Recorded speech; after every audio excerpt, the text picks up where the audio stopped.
લલનભાઈ મહારાજ 400 સાધુ 18 ગાડા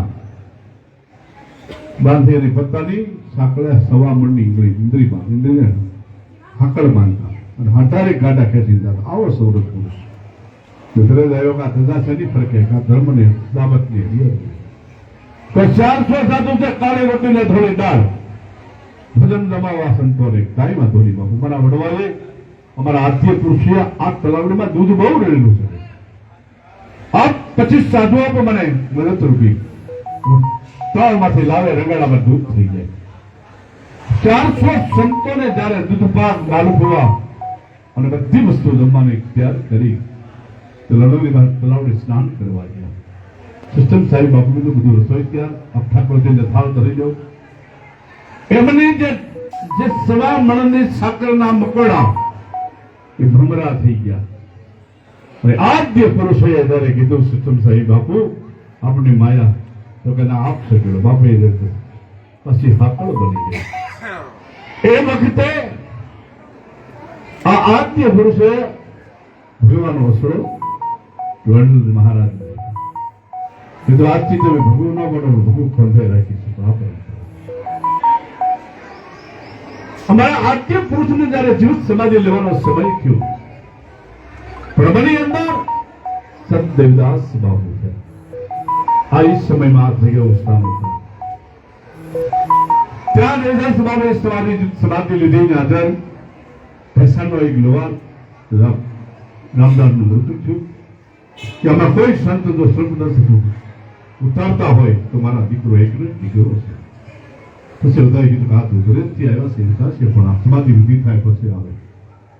જ્યાં ભેસાણની અંદર રાય છે પાદરમાં પગ્યા ઝાપે રામદાની નનામી હામી મળી કોણ રામદાસ નહીં નમે ઉતારવાનું અને અમરદાસ બાપુ હતા કે મારા સમાધિ જેવું મારી આવશે રામદાસ મારે સમાધિ લેવી. ત્યારે એ લોકો પરિવારે એમ કીધું મેં તો મજૂરી કરવા અમારું ગામ ભેસાણ છે. અમારું ગામ અમારી જન્મભૂમિ અમારું દેવી દેવતા ભેસાણ છે. એ ભેસાણ લઈ ગયા. અમરદાસ બાપુને બાબાજી મહારાજની સમાધિ ત્યાં જીવત હતી. એના શિષ્ય બાલકદાસ એનો પેલો ભેસાણી હતા પ્રેમ કરાવીને એક મગમાંથી બે ભેસાણ અને સિસ્ટમ સાહેબ બાપુ ત્યાં અમરદાસ બાપુ ત્યાં જીવત સમાધિ લીધી. આઈન સમય આવ્યો જયારે એના શિષ્ય જયારે લાધાર ભગત આવ્યા એને દીક્ષા આપી. આજથી તમારું નામ રઘુરામદાસજી મહારાજ. આ જગ્યાની પરંપરા કાયમ જાળવજો. રબારી જ્ઞાતિ સિવાય દીક્ષાને ભેટ ન આપતો. રબારી જ્ઞાતિ સિવાય કે તેલ ઉઘરાણું ફાળો અઢારે વરણને હરિહર સંત સેવા કરજો. આ ગુરુ મહારાજનો આદેશ. સમાધિ ગાળવાની તૈયારી થઈ. આમથી મારા વઢવાણના ઠાકર સાહેબ આવ્યા કે બાપુ આપણે જીવત સમાધિ નહીં લેવા દો. કેમ કે મારા રાજમાં હત્યા થાય, આત્મહત્યા થાય. મારા ગુરુ મહારાજે એમને આદેશ આપ્યો તો 5 સમાધિ મારી છે તો તમે કહો છો તમારા ગુરુ મહારાજ તમને કીધું છે પણ મને પુરાવો દો. ત્યારે એ સિસ્ટમ સ્વામી મહારાજે કીધું સમાધિ ગાળો એમાંથી 5 વસ્તુ નીકળે છે. શું? એક 18 તારાનો બેરખો, એક ભૂવો અસરો અને અખંડ સ્વયં જ્યોત ચેપીઓ અને જોડી. આ 5 વસ્તુ નીકળી. દિલવાદ સાહેબ ઠાકોર સાહેબ ડૂબા પડી ગયા. શાંતિ સમાધિ એ અમારી પાસે આજની પ્રસાદી યાદી છે. અમારા આદ્ય પુરુષો તમે દરબારે જાઓ એ ખંડ તો ચેતવી પડે છે. સ્વયંભૂ સમાધિમાંથી જ થઈ છે. 18 તારાનો બેરખો હાથ પર હાલ છે. એ 12 બેરખાની અંદર સમાધિ લાવે કોઈ હડઈ કઈ પૂછ્યું કહ્યું માના કે ધોરને સાચીમાં બોલે ભાઈ તે બધું લખવાનું હોય. આ ભગવાન અશ્વ જે સમાધિમાંથી નીકળ્યો છે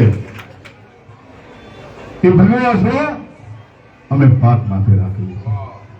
જે રામ સંપ્રદાય વૈષ્ણવ સંપ્રદાય તરફી હોય ને એ ભગવું ન બાંધે પણ અમારી તો પેઢીઓમાં અમારી સંપ્રદાયની પરંપરા રામાનંદ સ્વામીની પરંપરાથી આવ્યા નીકળ્યા ને તેથી અમે શિવ ને રામ ને બેને પ્રકાર માની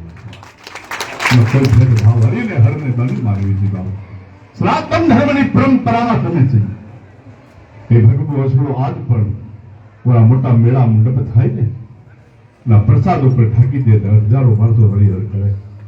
એક સમય મારા રઘુવીરદાસ બાપુ આવ્યા આખી શિવરાત્રી જમાઈ રઘુરામ બાપુએ બીજા સંતો કેવા પ્રસાદ કે માણા બહુ દક્ષિણા શું કરશું એટલી શિવરાત્રી ઉભા છે કાંઈ વાંધો નહીં એ ભગવાન પ્રસાદ એ સમયમાં ફૂકડી થતી ફૂકડીની સળકી ઉપર ભગવું ઢાંકી દીધું હજારો મહાત્માને હરિહર આખી શિવરાત્રી હજારો પબ્લિકને લાખો માણસોને હરિહર દક્ષિણા ત્યારે અંજારના મુડિયા સ્વામી મહારાજ આવ્યા એ તમને ઉદાહરણ છે રૂપિયા દક્ષિણા હતી આ પરંપરાની સ્થાન છે આ સ્થળાની આજ કઈ નથી આ જગ્યાની પાછળ 175 શાખાઓ મંદિરો છે આ જગ્યાની પરંપરામાંથી દુધરાજમાંથી સંત નીકળ્યો આજ તમને વિગત બતાવી અપરાગદાસ દુધરાજ મારો ગુરુ થાય છે આ નીકળ્યા એટલે ગ્રસ્ત છે નજર રાજા જગ્યાનદાસ બાપુ કલ્યાણદાસ બાપુના શિષ્ય મારા ગુરુ થાય છે એનું નામ જાનકીદાસ હતું હરિદાસ બાપુએ જયારે માંગણી કરી અને સૂર્યદેવના મંત તરીકે હુસેનને ત્રિકમદાસ બાપુ જયારે મોરારી બાપુની કથા કરી ત્રિકમદાસ બાપુ કીધું હરિદાસ શીખ દાદાજી બે આવે તો કે જગદેવના એનો સાંડલો કરી દે મને હરિદાસજી બાપુ એક શબ્દ ન બોલ્યા પણ કલ્યાણદાસ બાપુ બાપુ વિનંતી કર બાપુ એવી ઈચ્છા રાખી છે સૂર્યદેવ ના એ થશે પણ આ પેલા ભગત ગુરુનો આશ્રમમાં પડવાનું છે એ બાપુની નાની ઉંમરમાં 15 વર્ષની ઉંમર 12-15 વર્ષની હતી અને મહંતનો સાંડલો